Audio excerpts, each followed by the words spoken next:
వెంకటేశాయ. అదివో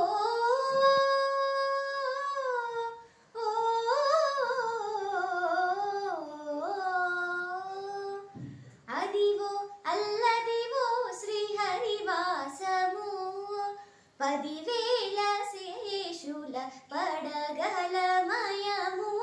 అదివో అల్లదివో శ్రీహరివాసము, 10,000 శేషుల పడగలమయము. అదివో అల్లదివో శ్రీహరివాసము. అందరికీ నమస్కారం. డిసెంబర్ 13వ తేదీన గుంటూరులో జరగబోయే జై కిసాన్ న్యూస్ సమర్పించు అన్నమయ్య శాస్త్ర గలార్చనలో నేను పాడబోతున్నాను. మరి నాతో పాడడానికి మీరు కూడా వస్తున్నారు కదా. ఓం నమో వెంకటేశాయ.